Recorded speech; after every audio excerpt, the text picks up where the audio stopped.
Bisan pa man sa iyang nahuman nga tulo ka kurso, pursigido si To Hong Keng usa ka Malaysian national nga hingpit nga mahimong medical doctor. Gani sa pangedaron nga 70, si To mihuman sa kursong Doctor of Medicine sa Southwestern University dinhi sa Sugbo. Nagsugod og eskwela sa maong tunghaan si To sa edad nga 66 human sa iyang pagretiro sa Malaysia. And then, I did MBA. I know how to do an MBA in marketing because I'm already in sales and marketing. Maybe I can teach. Maybe I can teach already on marketing. So I choose investment and finance because everybody you meet, they all talking about stock market, how they win and all that. And I want to know more, so I did that. But after that, I find that this is not the game I want to play. Una nang nahuman nito ang mga kurso nga adunay kalambigitan sa field sa chemistry, engineering o finance. Taliwala sa mga nadawat niya nga mga diploma, mipatigbabaw gihapon ang iyang interest sa medisina.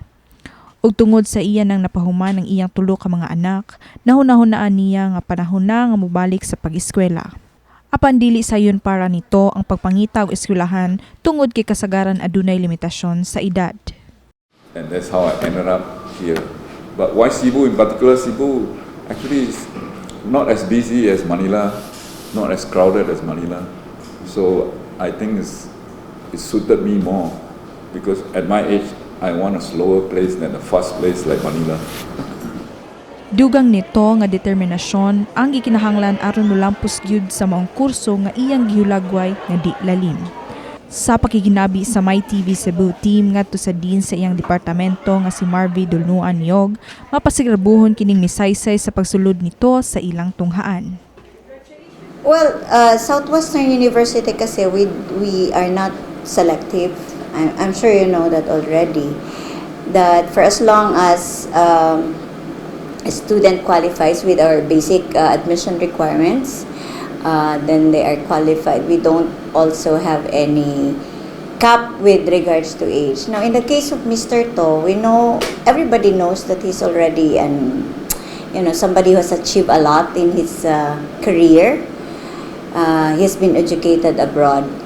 And for us, for Southwestern to be chosen is actually also a privilege for us. We thank him for choosing Southwestern.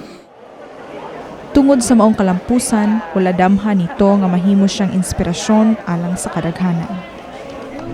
Mensahe nito alang sa mga kabatanunan o sa mga susama niya nga nangandoy nga makahuman og medisina nga walay kinutuban sa edad ang pag-abot sa pangandoy sa kinabuhi.